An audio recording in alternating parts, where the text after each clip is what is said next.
Hi guys, it's another beautiful Friday at Sped Every Day. This is your girl Bola Tito Fatuki, and I am so excited to be with you today.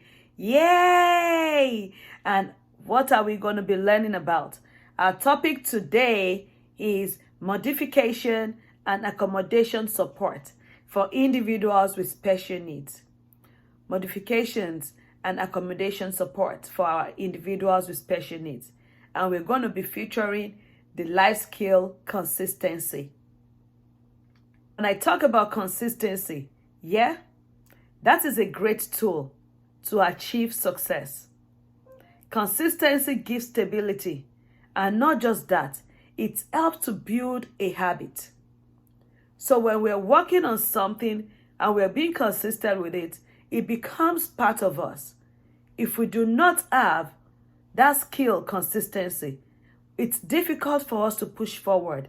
It is difficult for something that we really want to be part of us. To be consistent means that we keep doing that thing over and over again according to time, schedule, and routine. We make it a routine in our lives. We do it more often, and we have a time for it, and we focus on that time, and we are consistent with it. Consistency helps to build success. It encourages conformity. So for people that are trying to achieve something or to achieve a goal, they have to keep doing it consistently. A lot of people use this as a skill when they're trying to lose weight, when they're trying to learn a new skill, or when they're trying to learn a new habit. Some do it for 21 days and they say, oh, it becomes part of you because you've been able to practice and do it consistently for 21 days. Consistency takes commitment. Consistency takes dedication. Consistency takes patience. Sometimes it will feel like you should quit. Sometimes it will feel like it is not necessary. Sometimes it will feel like it is not working, that you have to stop. But maybe you have not done yet enough of what you need to do. I can tell you today, the power of a successful man or a woman, the key goal to their success, how they became successful is by being consistent in what they do. When you are consistent, you are able to discern and to observe what is not working. When you are consistent, you are able to know when to change things or to mix up things. When you are consistent, you know what is working for you. Consistency takes effortlessness. As long as you are committed to what you want to do, as long as you are committed and dedicated to what you want to do, you have a goal. So the only way you can reach that goal is to be consistent in the steps of achieving that goal. It is very difficult to succeed without being consistent. People are making money. People are doing different things. They go to work every time just to earn a living. If they are not consistent in their attendance, I'm telling you, they get kicked out of work. You're trying to lose weight. I can tell you I've been on this weight loss journey for 3 months now. And this is the first time I have been consistent doing it. And I can tell you there's a difference with when I was consistent and when I wasn't. With consistency, you create an habit. With consistency, you cut off anything that would stop you from reaching your goal. Sped Everyday family, I want to tell you today, you need to think consistency. When you're starting a new career, you need to think consistency. When you're starting to learn something new, you need to think consistency when you're starting to help somebody. Because without that, you get frustrated and you feel like the whole world is on you. And that will be difficult for you to achieve your goal. This is our life skills learning today. Now, let's go and dive into our topic. Yes, we talked about consistency earlier on. Now, I'm going to tell you how consistency helps in supporting our individuals with special needs. And today, we're going to be talking more on the modification and accommodations. as a support system for individuals with special needs. Before I go into the definition of modification and accommodation, to work with an individual with special need, you need consistency, because this is an area, this is a skill that you would need to be able to build up whatever learning process you are trying to teach this individual. Individuals with special needs, what is their key to success? Their key to success rests on the way they are being taught the content, they are being taught behavior, on the way they are being taught generally, especially if they have a learning disability. The key to success for an individual with special needs leans and rests on the way that you appropriately individualize their plans, their education plans. And that is why it's called special education, specially designed instruction. Now, this brings me to modification and accommodation. A lot of people would say, is it necessary? Or they cannot learn. Oh no, I've been trying to teach, but they are not learning. But are we doing the right thing? Parents, are you asking the right questions? Are you talking to teachers? Are you talking to the support system you have in the schools? Are you actually asking them what you should be asking? Some of those questions should be, does my child have any modification or need modifications to achieve this success or this learning goal? Or does my child need an accommodation? Which brings me to the definition of these two terms that are sometimes used interchangeably in the area of special education. What does modification mean? Let's look at the word modify. When we modify something, it's telling us that we are making minor changes. Making changes to something, making it less difficult, making it easy to access, making it less rigorous. And this is the term that is needed for a child that cannot or is unable to learn on the grade level that that child is. We need to modify instruction. We need to be able to see what this child is being taught, what changes should be made to what the child should learn, and what is expected for this child to learn, and what changes do we need to make. This child is unable to learn on the same grade level as his non-disabled peer. So what do I do? Yes, we modify instruction. Modification or modification of instruction does not mean that your child is not learning, but this means that your child is able to learn not just at the same pace that a child can learn, but at the rate and in a way that a child would understand and be able to learn. Modification, other children in the classroom or with this child may be learning something more advanced. But instead of your child to be learning that, just because of the nature of their learning, the child can learn in a lower level.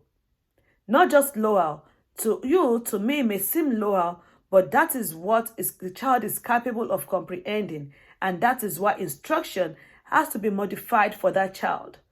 Remember, parents, do not fight this. Reason being that your end goal is you want your child to be able to reach their highest potential. How your child reaches that highest potential should be of most importance to you. How your child reaches that highest potential should be what question you should be asking. Is it through modification of instruction? Is it by setting aside what my child is capable of learning and teaching that child? Or is it by forcing this child to learn at the same pace with his other peers, and then is not able to gain something or anything? Parents, it's time to ask ourselves, caregivers, it's time to look beyond what we want as an individual or what we are capable of doing, but think for your child. Be your child's advocate. Observe your child. And if this is what your child needs, watered down instruction, let your child go for it. Does your child need accommodation? Oh, yes, your child is able to learn on the same grade level as his other peers. But because of the nature of his disability, is unable to learn at the same pace or to provide responses at the same pace. This is when it is important to look at it. What presentation or what manner of presentation would it be better to teach my child? How do I read this child? He is on the same grade level instruction, but how should he be taught? What presentation mode? What way should this child be taught to be able to reach or to access this content or curriculum? Also, through what responses? Maybe others have to write all the way. They need to write 1,200 words. Maybe using a laptop would be the one for your child to type out the responses. Or shortened assignments. When everybody, because this child may be that has some kind of ADHD or is or short attention span, that may not be able to go through with a lot of questions. Other students are answering 30 questions, is answering 10 questions. Or this child just needs to fill in the gap instead of having to write long enough. Remember, he's still learning on the same level as his other peers, but just that his responses would not be on that same level, even though it may be the same questions, but it is shortened. Or is it the setting? Oh, you have a teacher or you have referrals every time from the school that your child acts up all the time, and this child you already know has a type of disability. You've already the child has been diagnosed. The question you want to ask is, how about the setting? Does this child need preferential sitting? Does this child need to sit away from noise? Does this child need to have headphones to avoid noise? Or this child needs to be away from distraction? Remember, with accommodation, your child is still learning on the same level with his other peers, but is just learning in a way that it will be able to access those information for his own understanding. Or is it the time and scheduling? Does it need extra time? You know, when you hear complaints all the time, your child is not completing homework, your child won't complete his test, you should be asking questions about, can he have an accommodation? Extra time? Fill in the gaps? Or what do we need to do? We have to understand that sometimes or most times when we're dealing with our individuals with special needs, it is not just the teachers, it is not just the educators, it is not just the parents, but these students as well. They need to be mentally available. We need to be able to mentally let them know what is going on and how it will be done. And this is where consistency comes in. So let's say today I provide extra time. Tomorrow I'm not doing it. How does this child fall into that routine? And we want to set this child up for success. I'm telling you, it will be hard to do. So when we are addressing and we're dealing with individuals with exceptionalities, we need to understand the power of consistency. To our educators, to our parents, consistency should cut across. So this consistency, modification in the school, should also be at home. This will put the child on track to know, does my child need flashcards to be able to access his spelling words? Does he need to have his book open to be able to answer questions? Do we have to use an entirely watered down curriculum for this child to understand, even though he's learning those things that he needs to learn, but he's learning in a way that he would understand? So if the whole school or some students in his classroom are learning at the same pace with a different curriculum, have we modified curriculum for this child? Are we using this curriculum as well at home so this child can get used to that routine? That is what consistency does. How do we modify lessons? or accommodate this child? Some ways we can is that by, one, I would say pre-teach the concept. For an individual with exceptionality, it is important that we pre-teach the concept. You cannot just bring in a new concept today and start teaching it. And you even need to access their prerequisite. What do you already understand? Their knowledge, what they've learned, their prior knowledge about that topic or about that concept.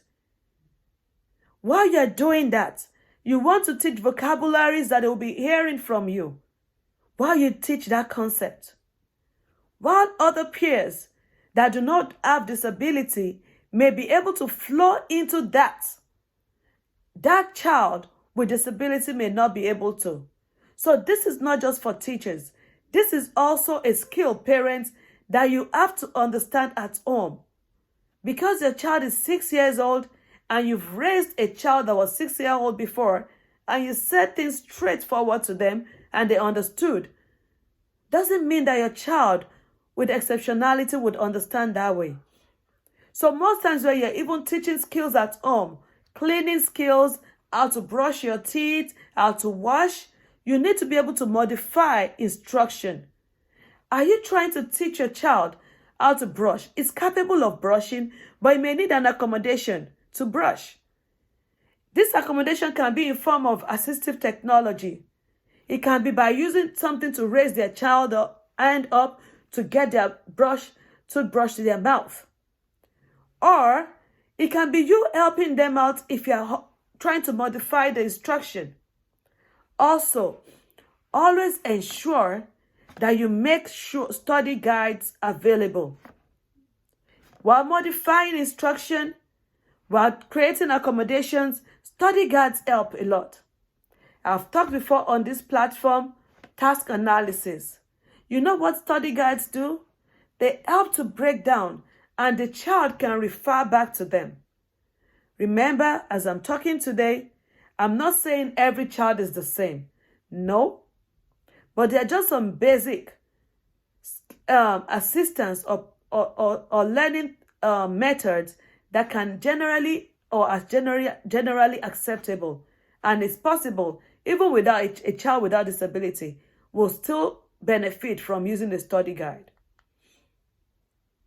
Also, how about we create outlines? This is what you need to follow. This is how you have to follow it. Create a step-by-step outline. Prepare your child for mental activities. Let your child know how to ask questions. Let this child know how to review. Provide support for this child. And make sure you always explain the objective of the lesson. Make sure you always explain the end goal for your child. Most times, our children with exceptionalities, they want to know why I'm doing it. And I'm telling you, I have experience teaching these kids. And I can tell you that if you do not explain, the whole time where you're trying to teach this lesson, whether in school or at home, the only thing that is running in their brain is why. So remember, modifications, accommodations, two different words used interchangeably. I'm sure I would have to do a lesson on both differences very soon. But for today's purpose, we are looking at how this can support our students, our children, our individuals with exceptionalities. Also, these two words, these two things, these two ways can help us to be specific to learning. Not just specific, they are very, very, very important areas of learning for these individuals because it allows us and allows them to be able to visualize and to know what they're learning because it is written down. Most times it is a legal documentation. So as the child can see it, the parents can see it, and everybody can work together on the same thing. It is written down. So it makes it easy for consistency. You know, like I always advise parents, Whatever thing you're doing with your child with exceptionalities, please write it down. And why I keep saying write it down is we may actually believe that we're going to be here for a long time, but not everybody is able to. So when you're gone or when you're not capable of helping your child, the next person taking up that task would have something to show for it. And that is why I encourage schools, especially those in underdeveloped countries or in areas that they do not have guidelines for individuals with exceptionalities, that you please start something today. Write these things down let teachers have documents to show. Let parents have documents to show how they are helping this child. You don't want a child to go through your school for 6 years and at the end of the day, nothing to show for it. You don't want a child to go through your school for 6 years, for 3 years, and at the end of the day, the next person is not able to carry on. That would not only disturb the child, but that is going to wipe away the years of learning. Remember, our individuals with exceptionalities, they basically and most times live on routines that has been consistently used with them since they were young or since they started or became diagnosed under that category. So now imagine if this consistency has been there with you in your school, in your environment for 3-4 years, and then they leave that environment, and unfortunately, there's no guide for someone to take up to continue with them. That will be teaching all over. And at that time, it may be too late. Also, I want you to know that when some parents will ask me and say, oh, but why my child, does it mean the child is not learning if he needs to use the textbook or to open his notes when he's writing the test? Remember, like I always tell someone, most things that I learned in high school, in primary school, I'm telling you, I'm not even using them now. But I may not use them word for word. I may not use them according to definition, but the concept stuck. So the end goal is for that concept or that teaching to stick. Whatever way it will stick is that way that is best for your child to learn. So taking a test and using an open notebook does not say your child is not learning, but you are just trying to reinforce that learning, and you are trying to ensure that you are consistent with the way this child keeps seeing this thing every time, learning from it, even in the process of test taking, and this will definitely be part of your child. Again, I want to say thanks for watching this today. I hope you're able to gain one thing or the other from this information that I've shared with you today. And let me just quickly go back. I spoke about the power of consistency, and I said it is a great key to success. There's nothing you do if there's no consistency in it, whether it's a relationship, whether it's a life-changing decision, whether it is helping or supporting others, whether it is parenting, whether it is teaching, whether it is your career, whether it is your business.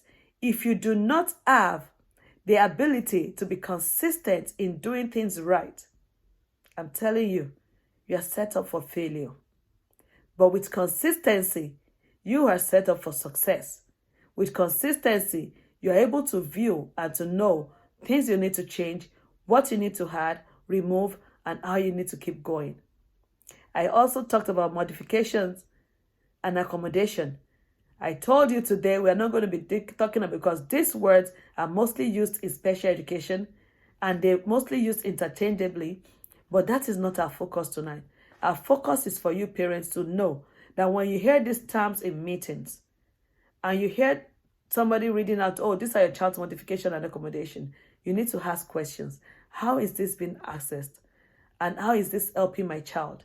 And when my child lives here, how does this carry on? Is my child limited to this? Is this stuck with this forever? No. Your child is not stuck to a particular modification or accommodation for life. It can be changed. And that is why it is important for you as a parent to observe your child at home and know what works for your child. And not just observe at home, but communicate with other professionals in the life of your child to know if they are using that same thing that you're using at home with him in school, in church, in his other environment, and then you can know when to withdraw that and to know when it is not working and it needs to be changed. And also, this information would help you to be able to open to contributions from other adults in the life of your child. Those other adults seeing your child. It will help you to be involved and to be creative about helping your child.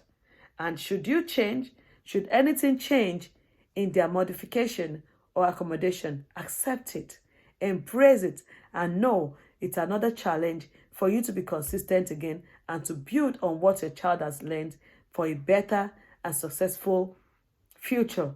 Remember, our goal at SPED every day, and as always, is for each child with special needs to reach their highest potential. And it takes me and it takes you to help them do it. Thank you again for watching. Please remember to share this video, and not just that. Give your comments, give feedback, and let us know what information are you needing, what resources are you needing. You can email me, spedeveryday@gmail.com, and you can also leave it in the comments on the YouTube channel. Remember, click on the notification bell so that you will be the first one to hear this information as soon as it goes live. Remember, SPED Everyday is here to serve you every Friday. And I can tell you, we've been consistent with that. And we will keep consistency going up because consistency is the key to success. Thank you and have a great weekend. Bye, guys.